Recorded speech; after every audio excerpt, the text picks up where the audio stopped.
The Cavalcade of America.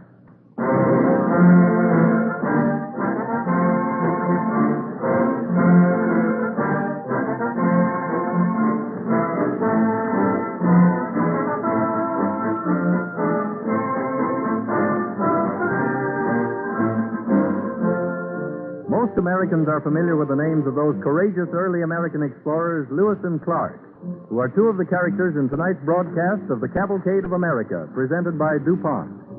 Lewis and Clark launched their expedition into the wilds of the Northwest in 1804, but even then, the DuPont Company had established its first chemical factory in Delaware. The stories of exploration are bright pages in the history of the nation. Important also is another kind of exploration, the kind that takes place in chemical laboratories like those of DuPont, where the exploration results in better things for better living through chemistry.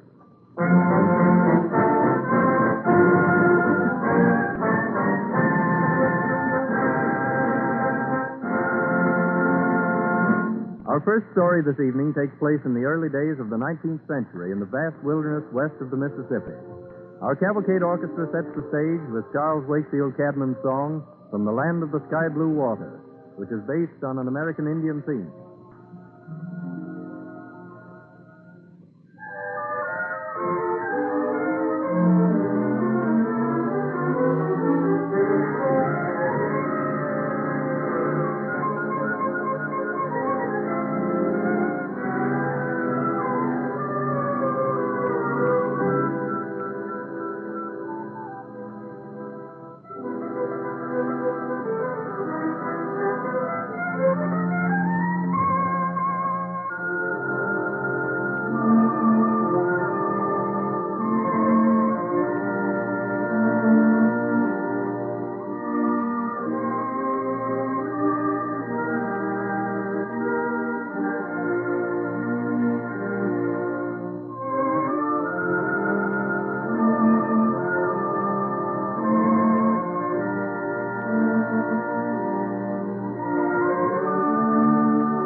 The will to explore has come to us naturally, for the very foundation of our nation was through exploration. Columbus, Cabot, De Soto, Hudson, John Smith, Coronado, La Salle, from those intrepid adventurers, we received this heritage. In the year 1803, Thomas Jefferson, then President of the United States, obtained an appropriation from Congress for the exploration of the newly purchased territory lying west of the Mississippi and extending to the Pacific Ocean. As leader of the expedition, he appointed his young secretary, Meriwether Lewis, who seized upon the task with great zeal. He chose as his partner and co-leader William Clark, brother of George Rogers Clark of Revolutionary fame. On March 14, 1804, a brave company, 45 in number, started up the Missouri River. We find them at La Charrette, the last outpost of civilization, talking with the chief magistrate of that settlement, a brave pioneer himself, Daniel Boone. Wished I were young enough to go with you, Captain Lewis. I wish so, too, sir. Hey, Clark? Yes, indeed, Mr. Boone. Oh, one of our men was telling us how he fought with you, a fellow by the name of Gordon Cameron. The old Scot. I know him well. Hey there. Hey. Ain't that his voice? Captain Lewis. Captain Lewis. I'm here, Cameron, with Mr. Boone. Not Daniel Boone. Daniel. Yes. What an old friend, and happy to see you again. The guide says the wind is right, Captain, and we better be starting. We're ready. Who is your guide, Captain Lewis? A Frenchman. Toussaint Charbonneau. Aye, a Frenchman with an Indian wife. A wife he insists on taking on the expedition. Charbonneau says that Sacagawea is a better guide than he is himself. A woman for a guide. A woman on the expedition brings bad luck. Don't mind Cameron's growls, Captain Lewis. Oh, I don't. Come, I'll walk with you to your boat. How fast do you aim to travel? Well, with luck, 15 miles from sun to sun. Luck, indeed. We have a woman on the party. Yes, and here she is with her husband. This is Charbonneau, Mr. Boone, and his wife. Howdy. Charbonneau. What tribe's your wife from, Charbonneau? The Shoshons, monsieur. As a child, the Blackfeet tribe, they steal her. I buy her from them. How called you her name? I am called Sacagawea, a bird woman. You are very young to be guiding this expedition, my child. May your eye be clear and your senses keen, for upon you and Charbonneau rests a great responsibility.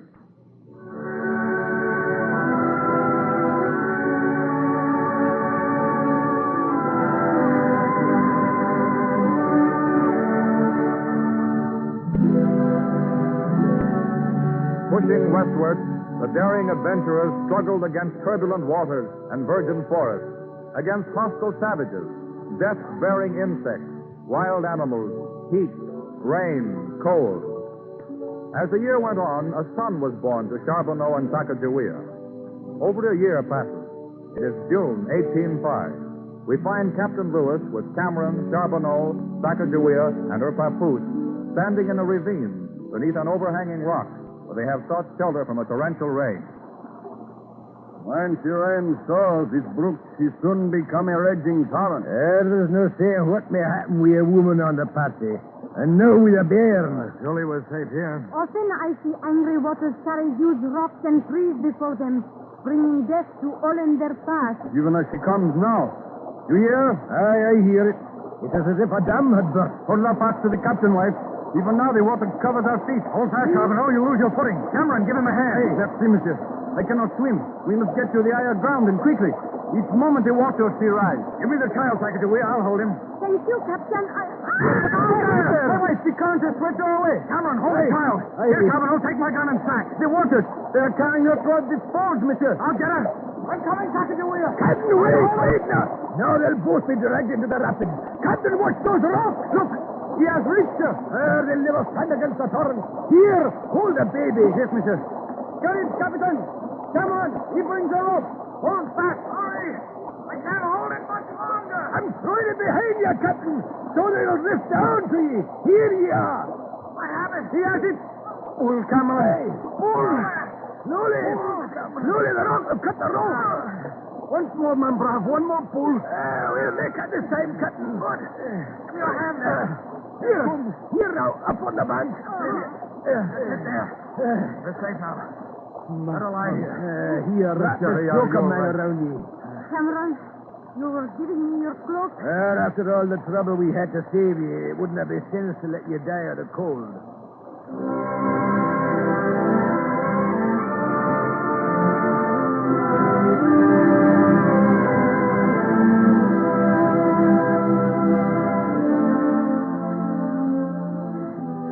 After weeks of struggle, the party reaches the foothills of the Rockies, in what is now part of the state of Montana. For days, the expedition searches in vain for a way through or across the huge mountains. Lewis, Cameron, and Sacagawea gaze toward the snow-tipped peaks that bar their path. Mountains. Mountains in all directions. Impassable barriers, that's what they are. Somewhere on the other side of those mountains lies the great Columbia River. It leads to the Pacific. Unless we reach it, our whole expedition is a failure. Your woman guide has failed you. Lewis, look. Indians coming through the ravine. Yonder. Blackfeet, enemies of my people. They outnumber us. Let's face them, Captain. Daniel Boone and I were a match for the 5 Let me redskins. speak with them. No, wife, no. They'll catch you and carry back into slavery again. Let's face them, Captain. Sacagawea! Wait, Sacagawea, come back here! This fleet is a deer, monsieur. Already she is too far away. Someone must follow her. They are Blackfeet, monsieur. They make friends with no one. Every man ready now. The fleet is approaching us. Greetings seem friendly. Maybe treacherous. If we have to rescue that woman again, Quiet, Cameron. Be on guard. I wish I could understand what they're saying. Captain Lewis, these my own people. This is my brother. He bids you welcome. He thanks you for saving my life. The Blackfeet drove them from their old hunting grounds. Tell the chief that we are his friends and that we bring gifts and food. Ask if he knows a path through the great mountains. Perhaps he plans to trick us, Captain. You can guess which way a man will jump, but a woman or a redskin will... Wait, Cameron. Well, Sacagawea? Beyond great mountains lies mighty river that leads to the sea. There is a path by which it may be reached. The great river. The river we seek. He never shows the way. It is only defense against the Blackfeet. Chief knows white men are true friends. He will lead white warriors through mountains. Goal is won. Well, come on. Were we wrong now to bring the woman? To be a mean man who couldn't admit that he was wrong.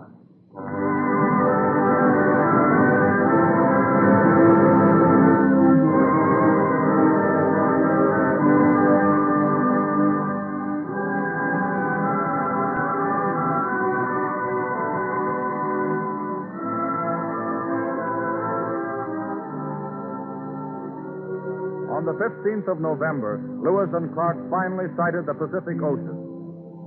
18 months it had taken them to traverse 4,000 miles of wilderness from the mouth of the Missouri to the western shore of the continent. No braver exploit is recorded in the Cavalcade of America.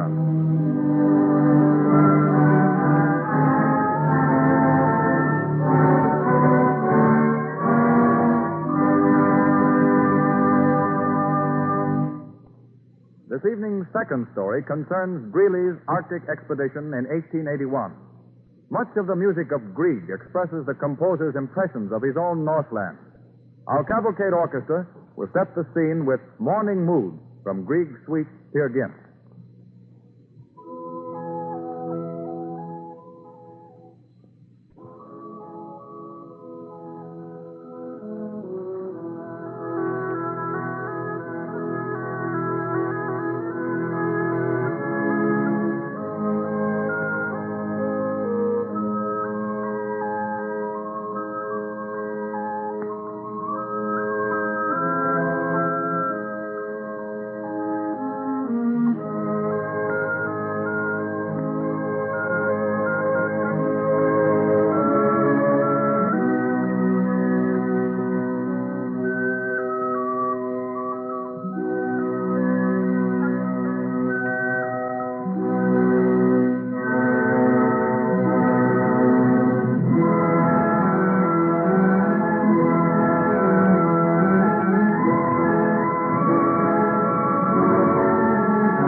American cavalcade moves onward.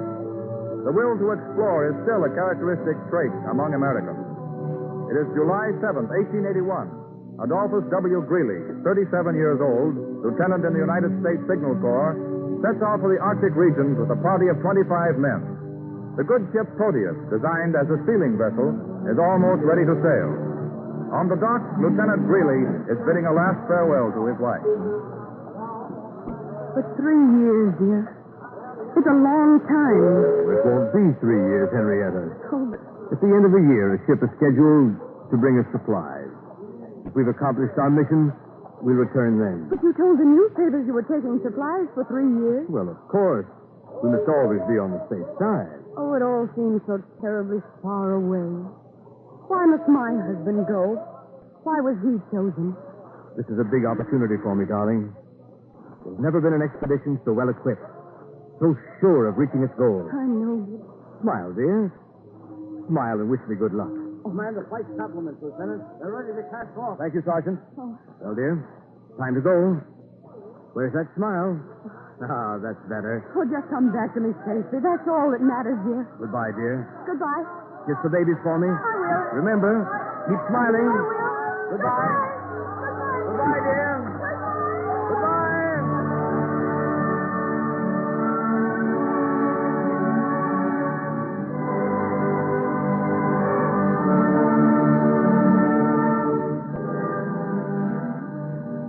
On August 12th, Lieutenant Greeley established headquarters on Discovery Bay, Greenland. The work of surveying and scientific research went on rapidly. Greeley's courageous leadership helped them pass that first long Arctic winter. On May 13, 1882, a sub-expedition under Lieutenant Lockwood planted the stars and stripes farther north than man had ever been before. They returned to Greeley's camp, only to find that no relief ship had arrived. One had been sent out, and 6 times it had tried to pass through the ice in Kane Sea, only to be baffled by the floe. The second winter was worse than the first, and the spring brought no promise of better times. They wait for the relief ship that never comes. Trying to keep up their courage, Greeley goes among them. Captain Greeley. Captain Greeley. Yes, Brainerd. Rice and Jams, the Eskimo, have returned. Yes?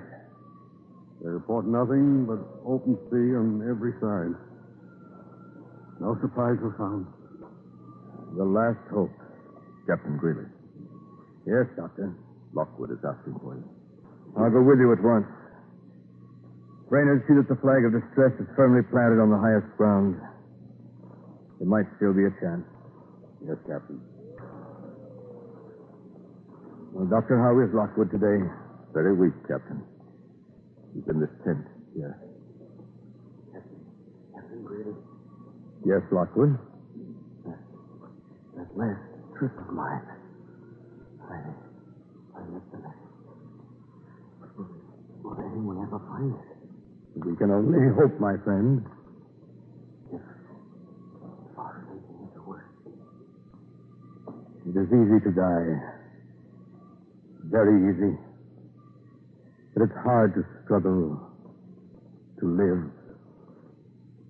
I expected privation, death perhaps, but not abandonment.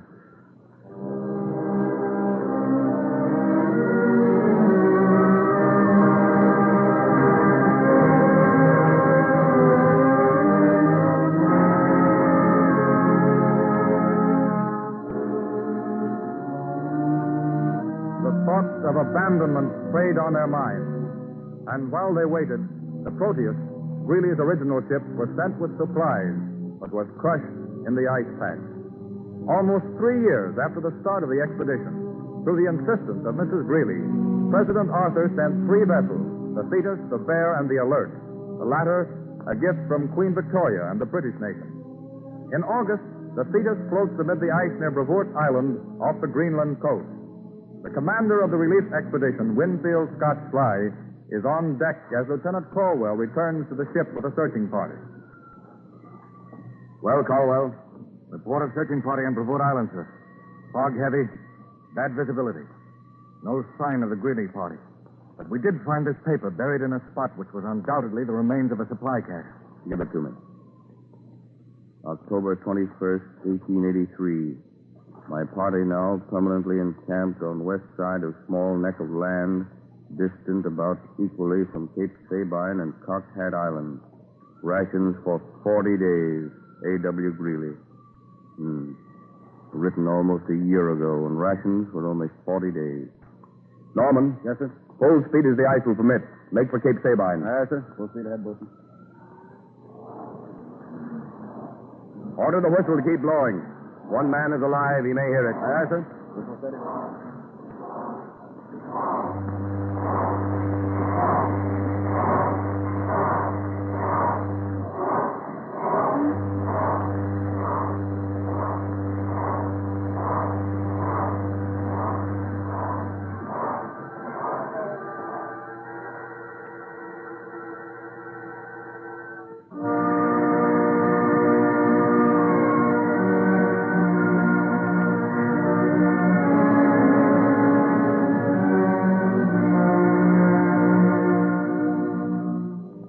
June 21st, 1884. The outpost of the law. Sergeants Long and Brainerd huddled together beside the one tent, weakened by hunger and exposure. Brainerd, Yes. don't you hear something? Only the sound of the ice. I mean, that whistle. Listen. The wind. It's always whistling. I know the wind when I hear it. That's the ship's whistle. Oh, Long, you're a fool. You're going crazy. Crazy or not, I'm going to crawl to the top of the hill with the little strength that's left me. Go ahead if you want. I couldn't make it. What does it matter? Can't you hear that? Now I hear a voice. Brainerd! Brainerd! I hear a voice. Oh, for months I've heard it too. It's in your own brain. I hear it now. Long, can you see? I've almost reached the edge of the hill.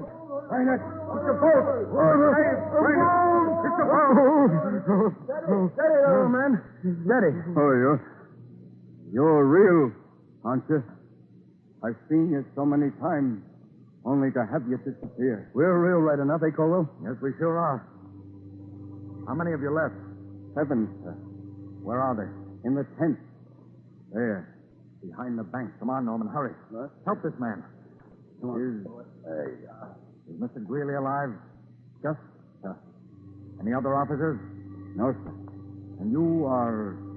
I'm Long, sir. Long. I'm Norman, who came up with you in the Proteus. You remember me. Oh, yes, sir. This is Brainerd, sir. Brainerd. Sir, Man, don't try to salute. Where's Mr. Greeley? Norman. Here he is. On the lee side of the tent. Oh, what a sight. Greeley, we've come for you. Seven of us left. Dying. Did what we came to do. Beat the best record. Of course you did, sir. And now we've come to take you home. Home. Yes, sir. You're rescued, sir. Don't you see the ship? Lift me a little. I want to see the flag. Greeley, old man. It's Norman. I brought you a message from your wife. She said that when you came home, you'd find her smiling.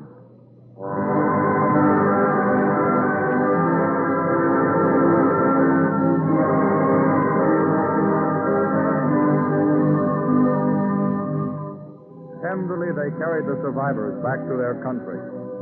Greeley lived to receive the praise of his government and later became chief signal officer in the Army. His diary and his own published description of his exploits were typical of the man's modesty and courage. No credit was claimed by him. All was given to the men who followed him to the outpost of the law. Heroes like these gallant explorers, Lewis, Clark, Greeley, Brainerd, make us proud to be their countrymen, proud of their leadership in the cavalcade of America.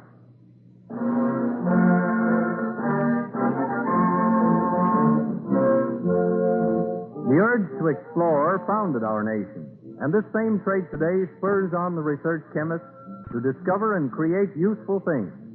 One of the most fascinating examples of exploration in the field of chemistry is the story of man-made rubber. For many years, scientists tried to find a substitute for rubber, but all attempts fell short of their goal until recently when DuPont chemists successfully completed the development of the first successful man-made rubber. DuPont's name for this product is Duprene. Duprene is actually superior to the natural product for many purposes. Products made of Duprene resist heat, sunlight, oils, and various chemicals better than those made with natural rubber, and they do not break down with age as rapidly. We take pride at this time in telling our listeners of an award made last Friday by a special committee of leading figures in the chemical world, sponsored by the publication Chemical and Metallurgical Engineering.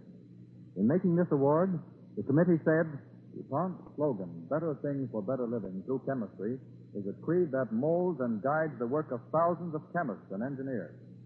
The outstanding chemical engineering achievement during the past 2 years has been DuPont's successful industrial development of the synthetic rubber Duprene, of synthetic camphor, and of certain other important organic chemicals and dyestuffs. We know that many of you would like to see and handle this man-made rubber, so we have had a few erasers made up as samples. They look like, feel like, and do the work of ordinary erasers, but they contain Duprene instead of natural rubber. We shall be glad to send you one of these erasers free of charge. Simply write to DuPont, Wilmington, Delaware, or to your radio station. Now remember, if you would like to see and handle a product made from this man-made rubber, just ask for the eraser made from Duprene by writing DuPont, D-U-P-O-N-T, Wilmington, Delaware, or your radio station. Engineers and businessmen interested in industrial uses for Duprene may secure a special technical sample by writing on their company letterhead describing the problem to be met.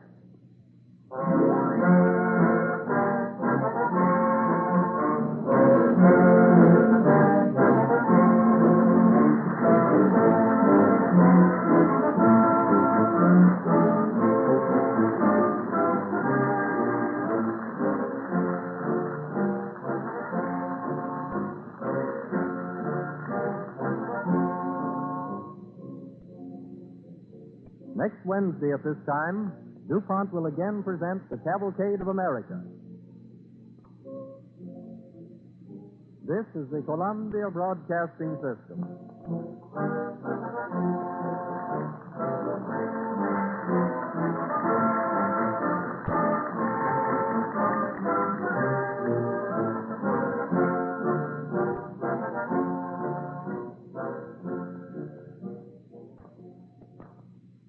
WABC, New York.